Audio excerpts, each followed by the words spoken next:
Welcome back to the Post-Separation Abuse Podcast. I'm your host, Danielle Black. Today's episode is going to be a little bit different. In a moment, I'm going to introduce you to someone who has never appeared on this podcast before, but who has been, quietly and consistently and with no fanfare whatsoever, one of the most important people in everything that I've built here. Before I do that, there's something else that I'd like to talk about. Something that sits in the room whenever people find out that I'm happily married. Something that I want to talk about directly before we go any further. This week, my husband Drew and I are celebrating our 13th wedding anniversary. 13 years, 4 children, more than I could have imagined for my life when I was in the middle of the hardest parts of it.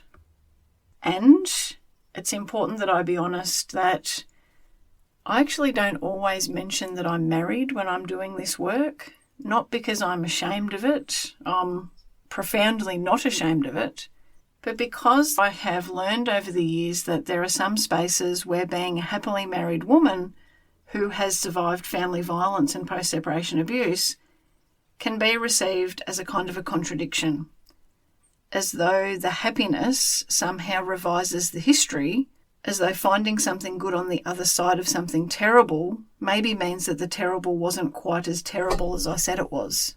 In those moments, there have been times when I've felt that I don't fully qualify, like my credibility as a survivor is somehow conditional on remaining in a particular kind of pain. And it isn't. The abuse that I experienced was real. The complex PTSD, real. The years of navigating a system that couldn't see what was happening to me and my child, real. None of that is revised by the fact that I also eventually found my way to a life that I love. Those two things exist together. The space that I work in, post-separation abuse, family violence, high conflict co-parenting, is a space in which the vast majority of perpetrators are men. The research is consistent. The lived experience of the women that I work with is consistent. Most family violence is perpetrated by men against women. Most coercive control is perpetrated by men against women. That's real and it matters, and I'm never going to soften that.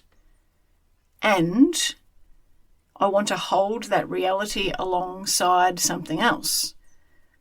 Not to diminish it and not to offer a but that cancels out everything else before it, but rather to offer something that I think women in this space sometimes need and sometimes resist, and sometimes need precisely because they resist it. And that is that there are good men in the world. There are men who are capable of genuine partnership. There are men who don't replicate the bad patterns. There are men who show up, not performatively, not for applause, not because they've been asked repeatedly, but rather because they actually do understand what partnership means and they are genuinely committed to it. And I know that men like this exist because I happen to be married to one. I also know that the phrase, quote, not all men, has a really complicated history in feminist discourse, and rightly so, because it's been used and is still used to derail conversations about gendered violence. It's been used to redirect attention away from the pattern and towards the exception, to make women who are naming their experiences somehow feel responsible for managing the feelings of men who are uncomfortable with what's being named. That's a real thing, and that's not what I'm doing here. What I'm doing here on this episode today is something very different to that. I'm saying not all men from a place of hope, from a place of evidence, from a place of believing that if we want to raise boys who become good men, and I have 3 sons, so I have a personal stake in this, then we need to be able to hold the reality of gendered violence and the possibility of something different in the same hand at the same time. without one cancelling out the other. Because I have to believe that good men exist. My sons depend on me believing it, and my husband has spent more than 13 years proving it. Drew and I did not meet as finished, whole, complete people.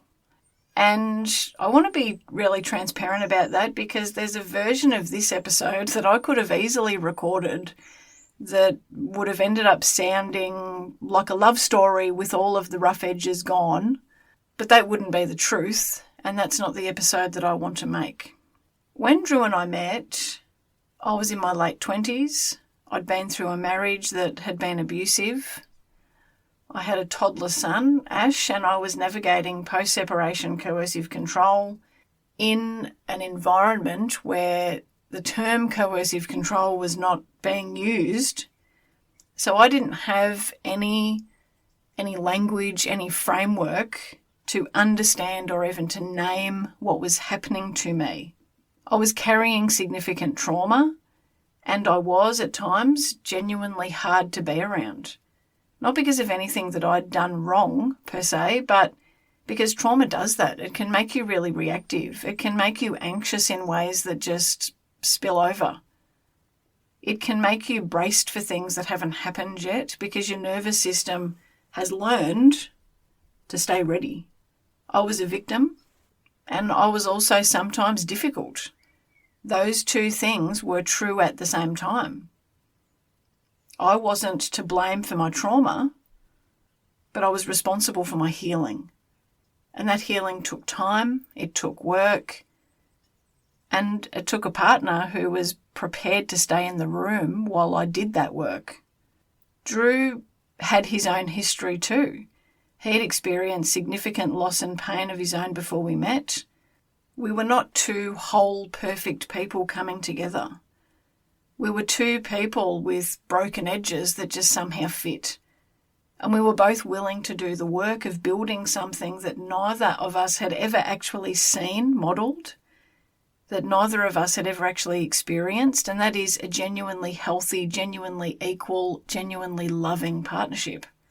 13 years later, we're both still doing that work, and it's not always easy, but it is absolutely worth it. And so now, I'd like you to meet him. Drew, welcome to the Post-Separation Abuse Podcast. Thank you for being here. You're welcome. I've spent a lot of time talking on the podcast about what it's like to be the person navigating post-separation abuse and the family court system. Can you talk a little bit about what it was like to step into that situation? At first, it was a bit of confusion and almost helplessness. When we first met, I was carrying a lot. Ash was a toddler. The post-separation situation between me and Mark was ongoing, and I was dealing with trauma that I didn't really fully understand. What was your first sense of what you were walking into? At first, it just seemed like just a normal marriage breakup, but as time had gone on, it seemed like that it was a hell of a lot worse. So did you, at some point in time, did you get a sense that what was happening wasn't normal? Yeah, absolutely. It was beyond punishing. There were times when I know that my trauma made me hard to be around, when I was reactive, anxious, not fully present because, my nervous system was somewhere else entirely. What was that like for you, and how did you make sense of it? I think I'd already had made sense of what everything was, but it was more of a, what can I do to help? Where to get tea going or washing, whatever it happened to be. Just sort of a little bit more practical. And, there were moments that I know that you've described in conversations that we've had over the years where you felt completely helpless and didn't know what to do. didn't know how to fix it, couldn't make it stop. What was that like for you? It felt there's definitely helplessness, not being able to do something to fix what was going on. That'd probably be the main thing. Just. Do you think being a man makes that a different situation in the sense that, I mean, we were creating a family together and here was this other man, Yeah. my ex-husband, who was just consistently inserting himself into things, messaging me nonstop, ongoing criticism. I'm curious about what it was like for you as a man having your wife be just constantly abused by someone.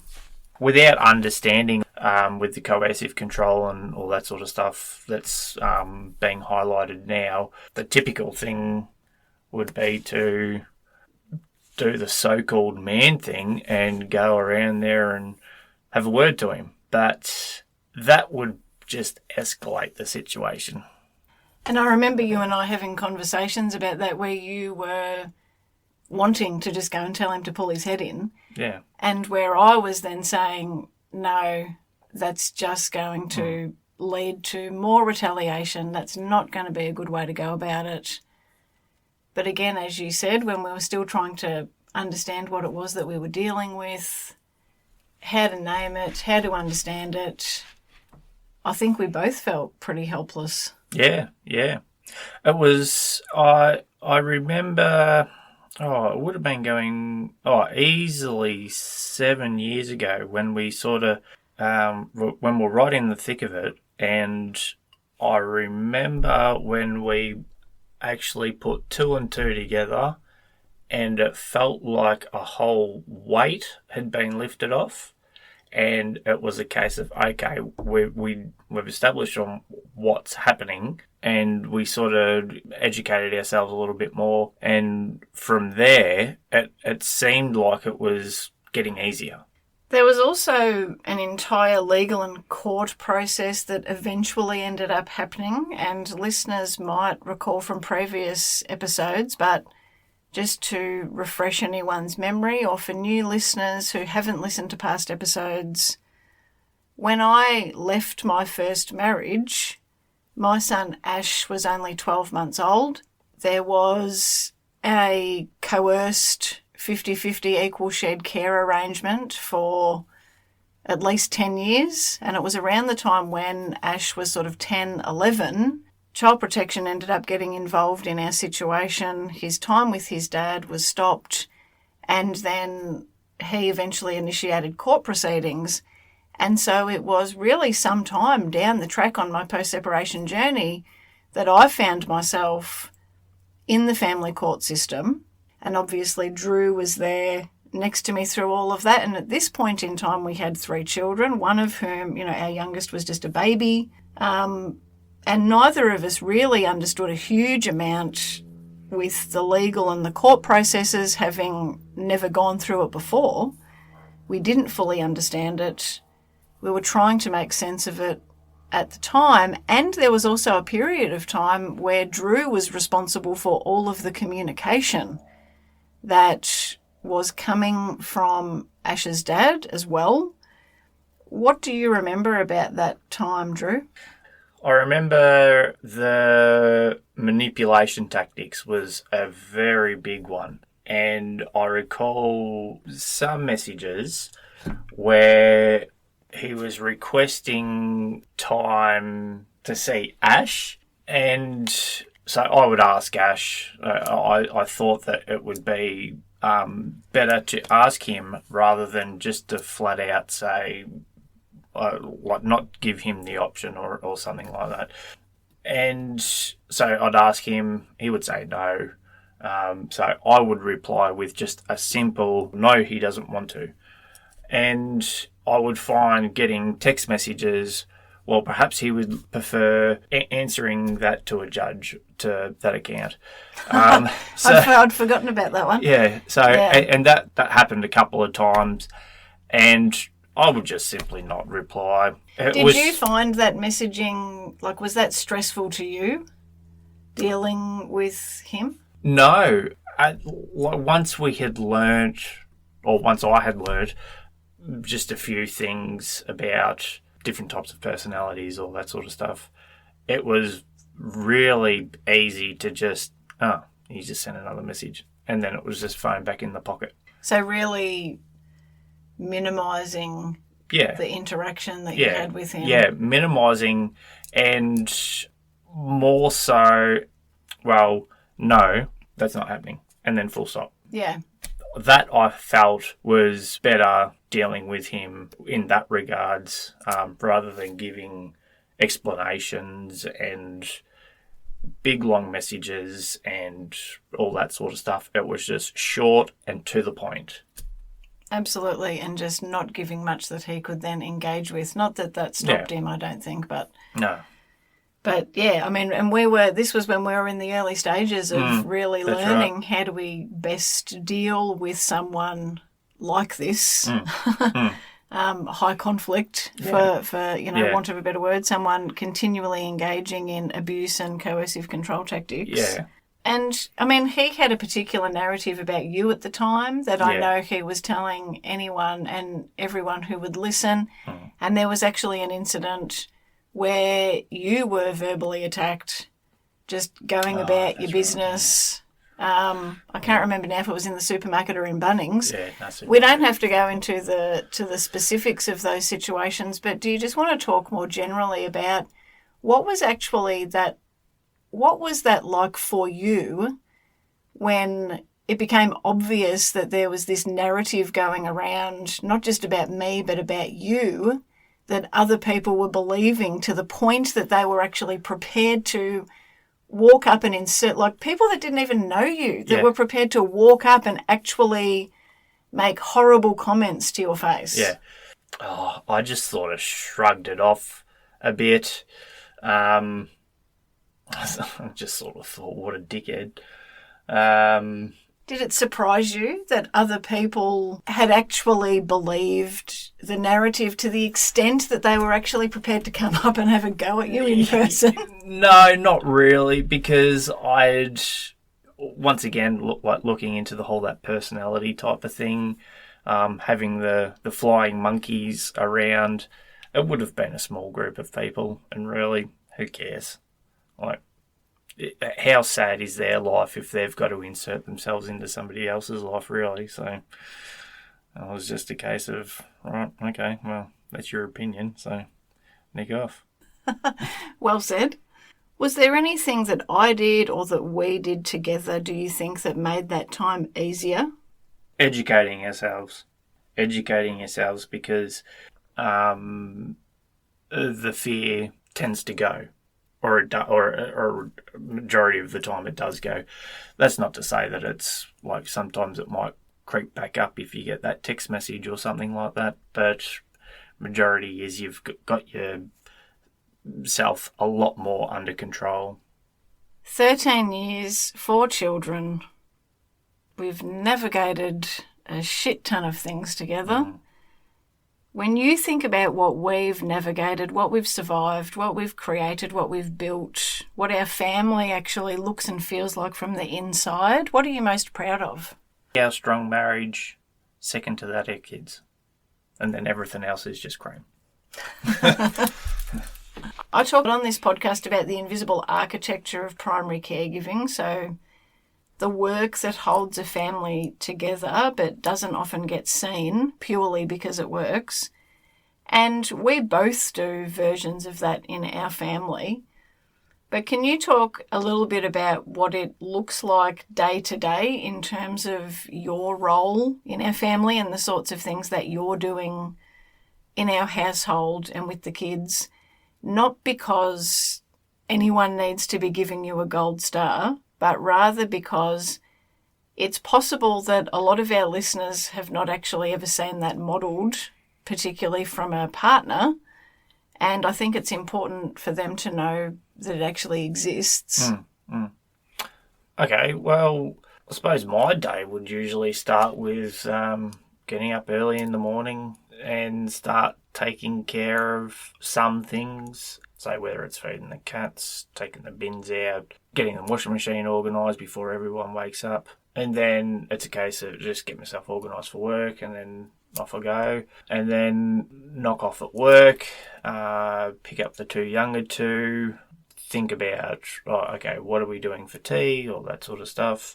Once we get home, it's, okay, empty out your bags, lunchboxes on the kitchen bench, and then what we're organising for tea, just that type of stuff. Whether there's washing that needs to be hung out, whether there needs to be washing going on, vacuuming the floor whenever I think about it, or whenever it needs doing, I suppose.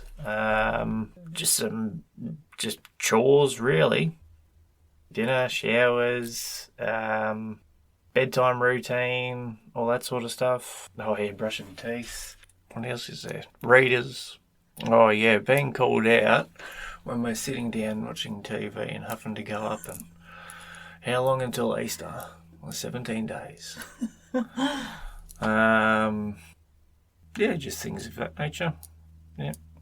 And listeners, it's not uncommon when Drew and I are relaxing at the end of a long day and our youngest is calling out with the kids' bedrooms upstairs. It's not uncommon that I'm tagging him to make the trek up the stairs to the various call-outs. Yeah. Although there are some... me, isn't it? Yeah, it is usually you, but there are some things that only Mum apparently can handle. Yeah, yeah.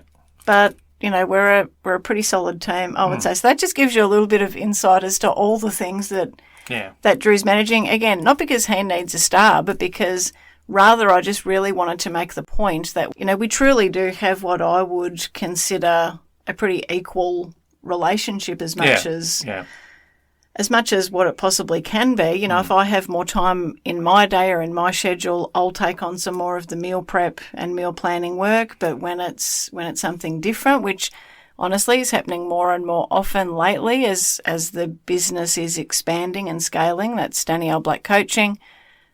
Drew's really been picking up more and more and more of that. And there are times when we've got to be navigating that and having conversations as a couple, as a team, about whether or not it's working, whether or not it's balanced, whether or not one of us needs to be picking up, you know, some extra tasks so that the other person's not feeling quite so burdened. I mean, would you agree that, like, us having a healthy relationship is just partly based on that regular communication? Yeah, absolutely. Open-mindedness as well, acceptance, all that sort of stuff that goes along with it. We've had conversations together at home about gender stereotypes, gender norms, and what we're modelling for our kids. And again, for everybody's information, we've got one daughter and 3 sons. What do you want our kids to see when they look at us as parents, as a couple, as a functioning team and leaders of our family? I don't want them to see the typical 1950s stereotype. The man goes to work, he comes home, puts his feet up, that's his day done. Well, that's just not how it works. I think it's important that men do the cooking, do the cleaning, all that sort of stuff. And when it comes down to it, like, it just makes life a hell of a lot easier as well when everybody's working together and all that sort of stuff. Absolutely. And I think it's, you know, that characterisation of what it is to be a man and what's typical for a man, you know, I think it is so important that that's challenged, and I'm glad that we're doing that in our family. And just, I mean, none of you can actually see inside our office at this point in time. But Drew's sitting here beside me. He's in his high vis. He's in his work boots. He's usually working on site. He's a tradie. He's got tats. He's got a beard and all the things. Probably looks a little bit rough around the edges. And I just give you that context again because I think it's so important that, you know, again, what we're doing with our family and what Drew's just modelling as a man is that it is absolutely manly to be going off doing whatever it is that you're doing for work and being a truly active, involved partner and father. Yeah, that's right. Drew, we're not a perfect couple. Neither of us came into this, perfect or completely whole. We had our own stuff. We had our own trauma. We had our own issues. You were healing from your own history and past, and you've done your own inner work as well. And I think it's important that our listeners hear that, because a good partnership, a good marriage, a good relationship doesn't mean that everything's perfect. It doesn't mean that there's no pain or no trauma. Rather, I think it's what you do with it and what you do about it. And if you take responsibility for it, what do you think about that? Coming from such a dysfunctional family, you can look back and all that sort of stuff, and then it can give you a bit of insight into your own behaviour, you can sort of move forward. And I think part of why our relationship has worked the way that it has is that we've both just been willing to do that work. Yeah. But I guess here's the thing. I mean, would you say that work is hard? Is that how you would... Like, I think when people hear... Yeah. Well, just from my perspective, the whole emotional work was probably the hardest. But as time goes on, it gets easier and easier.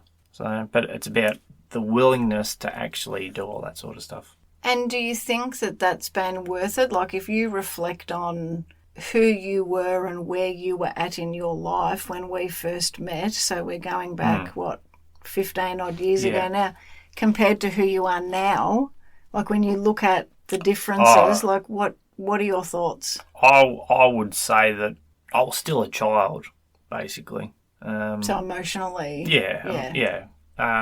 Just for listeners, he wasn't actually a child. So we were both in our 20s. So the emotional maturity piece of it. Yeah. If you think about where you're at now emotionally in terms of that maturity compared to where you were. Grown up a hell of a lot. And is that something that, like, would you, if you had to call that positive, negative, if you had to talk about whether it's been of benefit, what would you say? I'd say that's benefit. You are actually more engaged with your kids when you're emotionally aware. And so that work's made you not just a better partner, but a better dad. Oh, yeah, easily. In the event that there's someone listening to this who is supporting someone navigating family violence, post-separation abuse, the court system, the way that you had been supporting me for so many years and support me now in doing this work, what would you say to someone who's in that supporting role with what you've experienced, with what you've learned? Is there anything that you'd say to them? What would that be? Advice I would give, and what I believed worked well, was practical stuff. Just help out with practical stuff. And also, if your partner is wanting to talk about it, don't shut it down and listen. And if there's something to add to the conversation, be it positive, at it. I don't think it's going to help anybody if you wind up in an argument because of what the ex-partner is doing. And just try and keep that in mind, that it's the ex-partner is causing all this trouble. I think that's a really great point to end on, and something that, just for everybody else's understanding, not once through any of what I went through was Drew ever upset, irritated, frustrated, or angry towards me. And I know you're probably thinking, well, too right, he shouldn't be, it wasn't my fault. But even I can look back on how challenging those times were and acknowledge that, wow, I mean, he truly never directed any of his irritation or frustration at me. And that is just something that was so incredibly, powerfully helpful that the entire time he knew exactly where the blame needed to be placed and it was fairly and squarely on the person who was perpetrating the abuse. Was that a question? No, that wasn't a question. Right. So thanks, Drew. Yeah. Oh, done. Easy done. Thanks, Drew. I want to close this episode by speaking to a few different people who might be listening. If you're listening and you're in the middle of proceedings or the early chaos of separation, the long, exhausting aftermath of a relationship that took more from you than what it ever gave to you, I'm not telling you that you need to rush out and find a partner in order to be okay. You certainly don't. Your life can be full, your children can be loved, and you can build something genuinely good without a partner at all. That's completely true. But what I am saying is this. Please don't close the door because of what you've been through. Please don't decide in the middle of your hardest chapter that the hardest chapter is the whole story, that the hardest chapter is where your love story ends. Because it absolutely doesn't have to be. And I know that it's easy for me to say from the other side. I know that when you're in the middle of it, the other side just feels really theoretical at best. But I was in it. And I know what it takes to believe in something that you can't see yet. Before I met him, I believed that Drew was out there. I believed in the way that you believe things that you can't prove yet. I believed that there was someone looking for me too. Someone kind, someone respectful, someone loving, someone loyal, someone genuine, someone trustworthy. And I want to offer you that belief, not as a promise, but as a possibility. If you're listening to this and you're the partner, the person standing next to someone who's navigating this and maybe not knowing what to do, maybe sometimes getting it wrong, maybe sometimes feeling completely helpless, please hear what Drew said today. It's not about needing to fix it or even understanding it fully. You just have to be there. You just have to show up. You just have to do whatever needs doing on the days when the person that you love can't. That is often more than enough. In fact, it can be everything. I still have moments even now, 13 years of marriage down the track, that I'm amazed with Drew. The way that he never once blamed me for anything that our family was experiencing with all of the abuse that was thrown our way because of my ex. Even just that, even just making sure that the blame is laid firmly where it belongs, can be such a powerful thing for the person that you're supporting. And if you're listening and some part of you was a bit triggered by this episode, if a part of you sort of bristled a bit at this episode, at maybe the not all men framing, at the idea of a happily married woman having the audacity to be speaking and working in this space, at maybe some discomfort of holding hope alongside very legitimate anger, very legitimate rage, I understand that. I understand those feelings. I've felt them. I still feel them. I still feel that righteous anger and fury and rage. That's part of what fuels me in doing this work. So I'm certainly not asking you to abandon that. I'm just inviting you to stay curious, to let that curiosity, to let that hope coexist with the possibility, however small that might feel, that something different could exist for you. Drew and I have 4 children, 1 daughter and 3 sons. We're raising them all in the same house with the same values, watching the same example of what a real partnership can look like when 2 people are genuinely committed to building it. And it's only possible because I believed, even when I had very little evidence for it. Again, I had never seen or experienced what I would call a healthy relationship, but I still chose to believe that good men existed. Before we finish up today, I want to share something with you that I haven't shared before on the podcast or on any other platform. I've been working with an incredibly talented creative, someone who's taken the time to really understand this work, who I am, who we are as a community, and what we stand for. From that shared understanding, we've created something, a song, the first of what I hope will be several. It's called Calm is Credible. And if you've spent any time in my world, you will know that phrase because it is something that I say constantly. I know there will be clients listening to this who are nodding. I say that phrase constantly, calm is credible, in my coaching, on the podcast, in so many things that I do, because I so deeply believe it. Being calm on this journey is not a weakness. It's actually one of the most important things that can help us to optimize our outcomes. I'm releasing this song today on this episode, this anthem rather, because the timing feels right. This week, Drew and I are celebrating 13 years of marriage, and while this song is not about him, it's not a love ballad, rather it's about you, it's about me, it's about every parent who has had to become something more than they thought that they were capable of in order to protect the people that they love the most. I still can't hear it without thinking about what it's meant for me to have someone steady beside me while I was in the middle of that journey of becoming. Because I wasn't yet calm nor credible when Drew and I first met. I was still in that process of becoming. I was frightened, I was fighting, I was still figuring out slowly and painfully how to turn survival and reaction into something with more direction, with more credibility. Drew didn't build that for me, but he did stand next to me while I built it. Quietly, consistently, without ever once asking me to be further along than I was. This song is for me, for my children, and it's also for you.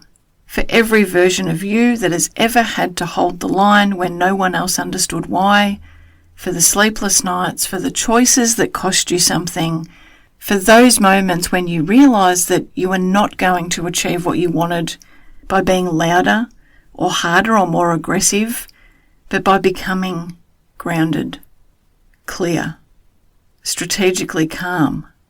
This is Calm is Credible. And, at least for the time being, it's a bit of an anthem for Danielle Black coaching, and I hope it will resonate with you as much as it does with me. There's a moment where the noise stops landing, where the chaos loses its hold,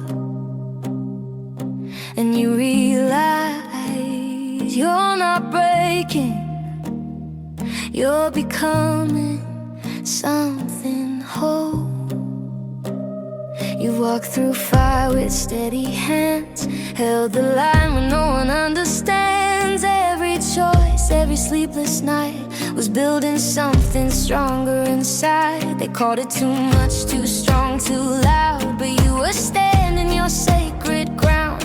No more reacting, no more small. There's a different way you stand through it all. Calm is credible, steady is strong. You don't have to fight the same way for long. You protect, you lead, you rise, with fire in your bones and truth in your eyes. This is how it begins, not in chaos but clarity within. You protect, you lead, you rise.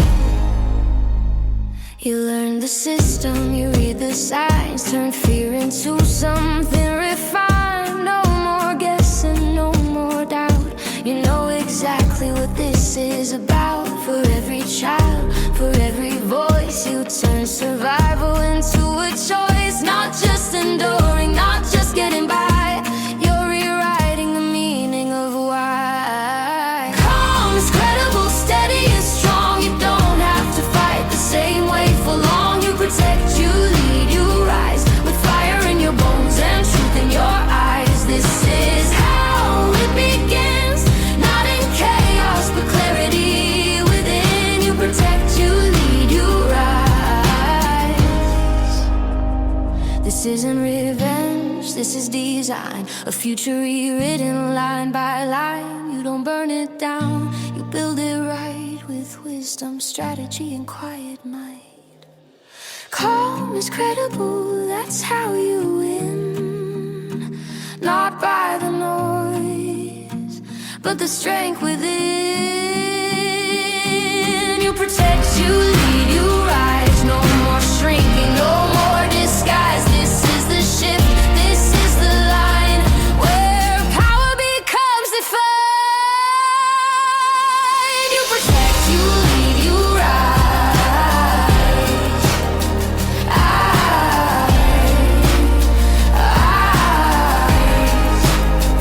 And they will see what strength looks like when it doesn't shout, but still rewrite. Thank you so much for being here with me for this conversation. I value your time, and I really appreciate that you're making space for new ways to look at your situation. Never underestimate how important and meaningful that is. I look forward to chatting with you again soon. There's a moment where the noise stops landing, where the chaos loses its hold. That's it for today's episode of the Post-Separation Abuse Podcast. If you found this helpful, you'll love the Post-Separation Parenting Blueprint, the foundation of everything that my team and I teach, now available to all protective parents. Whether you work with us one-on-one or navigate your journey independently, the blueprint is where everyone starts. Whether you're thinking about separating, in the early stages of separation, wanting to avoid your kids being trapped with unsafe or inappropriate care arrangements, or perhaps needing to challenge and change current arrangements, and even if you're currently in the court system for parenting matters. I created the blueprint as a gift to all of my fellow protective parent warriors because the journey of being a change maker and a cycle breaker can't be done alone, and the blueprint is the one post-separation parenting resource that gets it right. Child development, safety and well-being put first, with the evidence to back it up. The blueprint gives you the same strategic frameworks that my team and I use in private one-on-one coaching. And it's available on an online platform for you to access whenever and wherever you need. You can also ensure that you're up to date with any new announcements by checking in regularly to the website danielleblackcoaching.com.au. Until next time, take care. And please always remember, you are your child's greatest protector. Calm is credible, steady and strong. You don't have to fight the same way for long. You protect, you lead, you rise, with fire in your bones and truth in your eyes. This is how it begins, not in chaos, but clarity within. You protect, you lead, you rise. This isn't revenge, this is design, a future rewritten line by line. You don't burn it down, you build it right with wisdom, strategy, and quiet mind.